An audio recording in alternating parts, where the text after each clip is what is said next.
Welcome back to World Religions.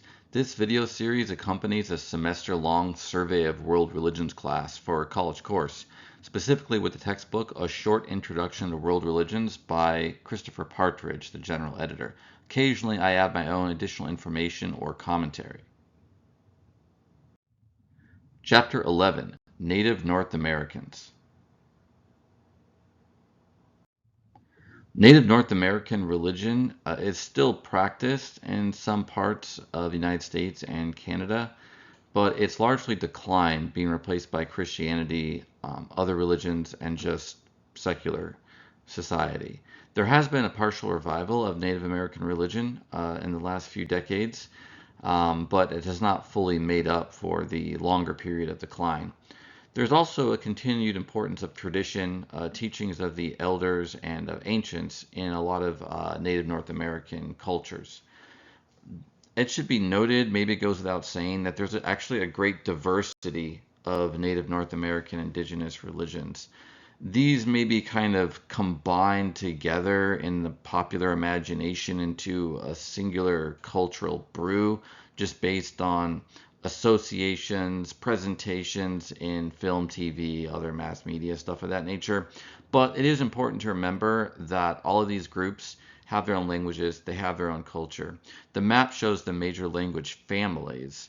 And actually, I've only labeled a couple of the tribes and groups of tribes that are referenced predominantly in the slides that follow, such as the Kwakiutl people of the Pacific Northwest, the Shoshone people of the Utah Basin, the Sioux people of the Great Plains, and the Ojibwe and the Algonquin of the Eastern Woodlands.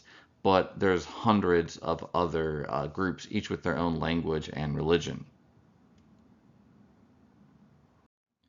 The author of this chapter of the textbook, J.W.E. Newberry, adopts the strategy of presenting Native North American religious beliefs in sections based on symbolic numbers 1, 2, 3, 4, and 7.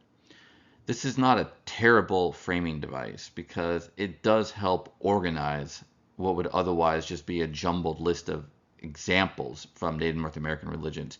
But do keep in mind this is just a construct of the author. It's not as if any or all these religions have an official doctrine of this sacred numerology or number symbolism.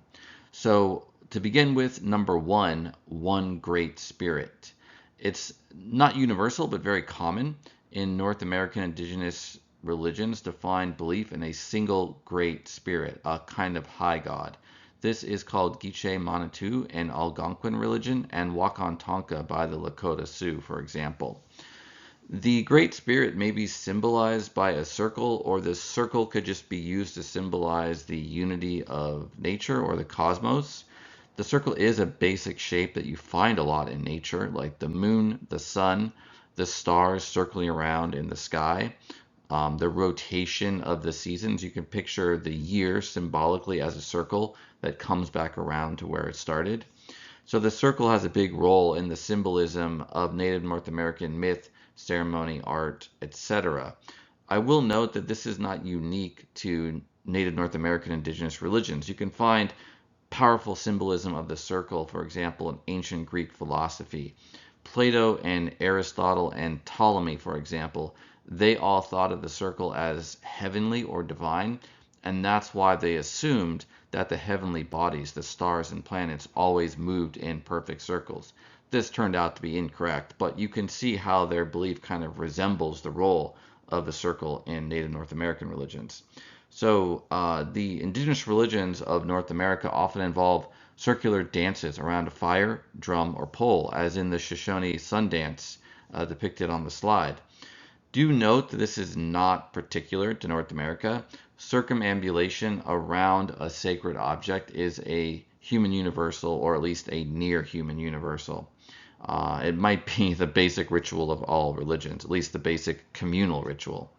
What does the center of the circle symbolize? Usually the source of creation. Usually it's a symbol of the Great Spirit, the High God itself. The number 2, or duality. There's often views in Native North American religions of a kind of harmony of opposites, a balance of opposed forces. The notion of duality in nature can be symbolized by a divided circle, as in some Plains Indian shields. Natural pairs of opposites would include things like dark and light, cold and heat, male and female, etc. These are generally regarded as complementary rather than contradictory. So it may have elements or shades of a good versus evil dualism, but it's not thought of as a literal absolute good versus absolute evil. Rather, the pattern of opposites that we see in nature, in society, with the idea being the ideal state is a balance of those opposites as opposed to trying to destroy one or the other. The overall picture does differ from the more dualistic mentality of Islam and Christianity and Judaism, for example, where you have God and Satan, for example, but it does resemble some other religions, like in Taoism, the notion of a harmony of yin and yang.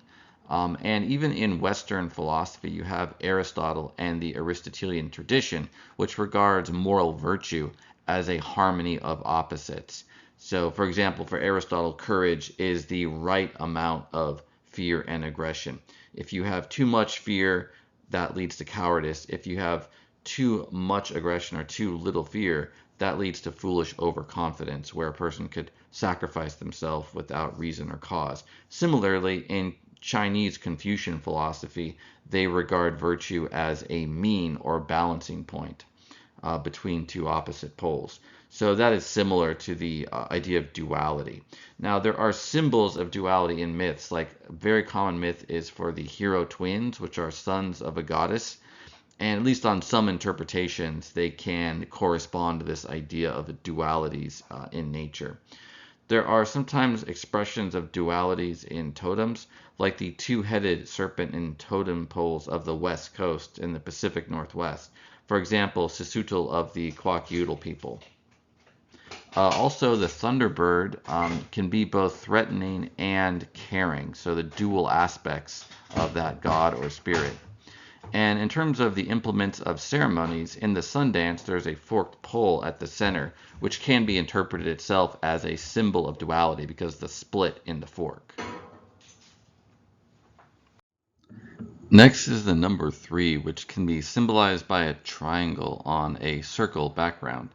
This can be a symbol of give and take, of reciprocity, such as the exchange we see in ceremonies honoring spirits. The three sides of such a ceremony would be number 1, the human and their need, number 2, the heavenly power or spirit being, and number 3, the particular action or ceremony performed to link the two.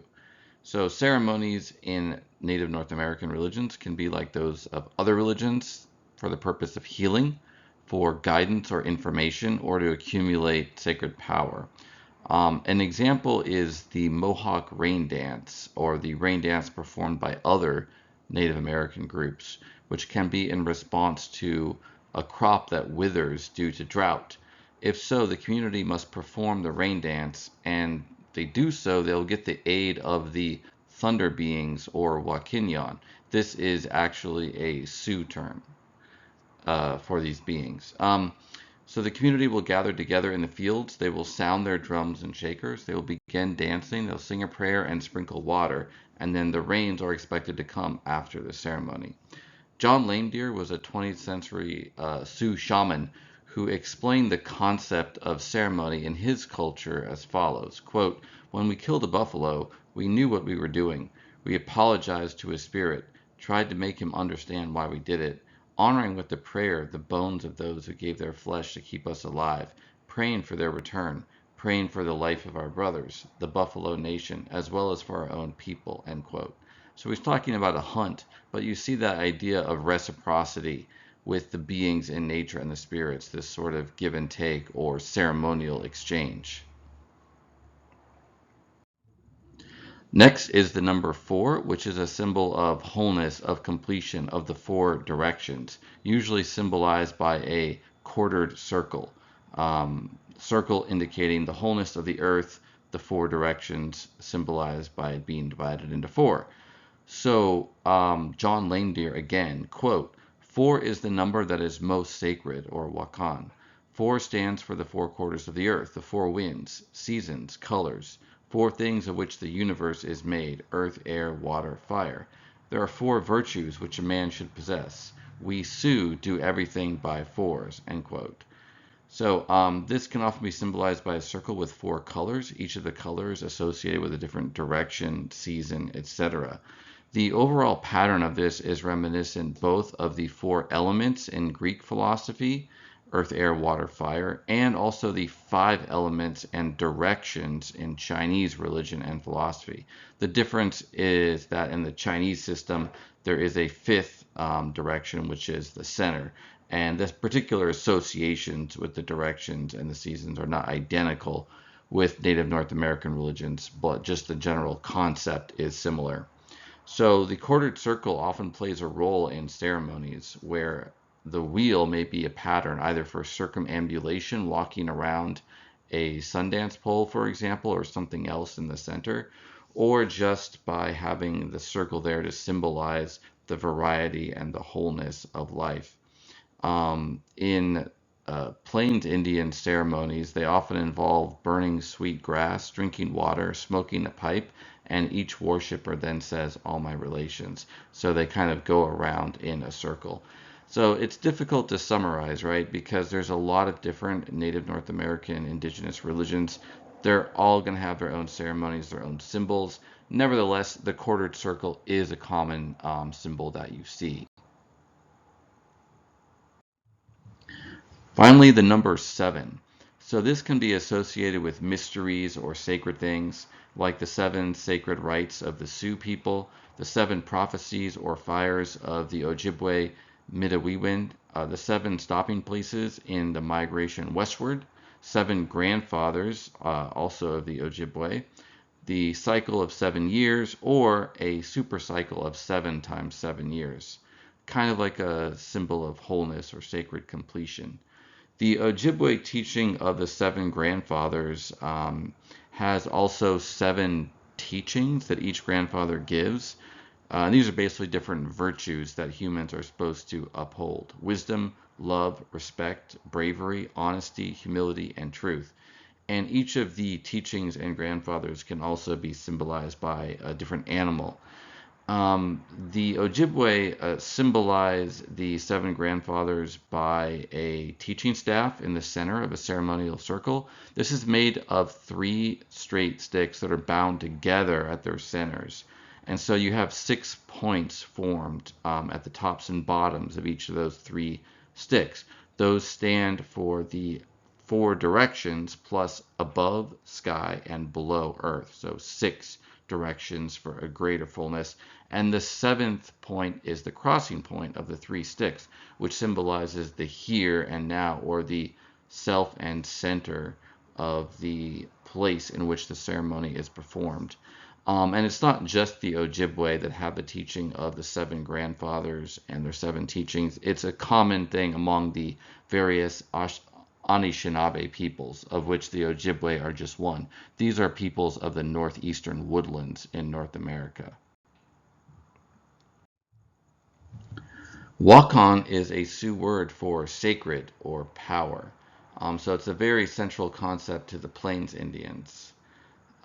Here's an example from an American Indian named Sword from a piece called Wakan Tonka, or the Great Spirit. Quote, every object in the world has a spirit, and that spirit is Wakan.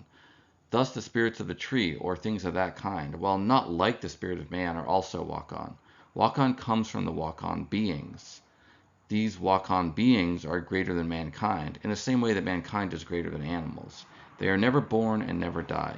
Mankind can pray to the Wakan beings for help. The word Wakan Tonka means all of the Wakan beings, because they are all as if one. Wakan Tonka Kin signifies the chief or leading Wakan being, which is the sun. However, the most powerful of the Wakan beings is Nag Tonka, the Great Spirit, who is also Takus Ganskan. End quote. Normally, the various terms that Sword uses for the Great Spirit are just called Great Spirit or Wakan Tonka, but this gives you an idea of some of the variation, even among the Sioux. The drawing is by a different person, the Lakota Sioux artist Blackhawk, but this is a picture of his dream of a Wakinian or thunder being. Okay, thus ends our brief summary of Native North American indigenous religions. Next up is Chapter 12, a survey of African indigenous religions. Until next time.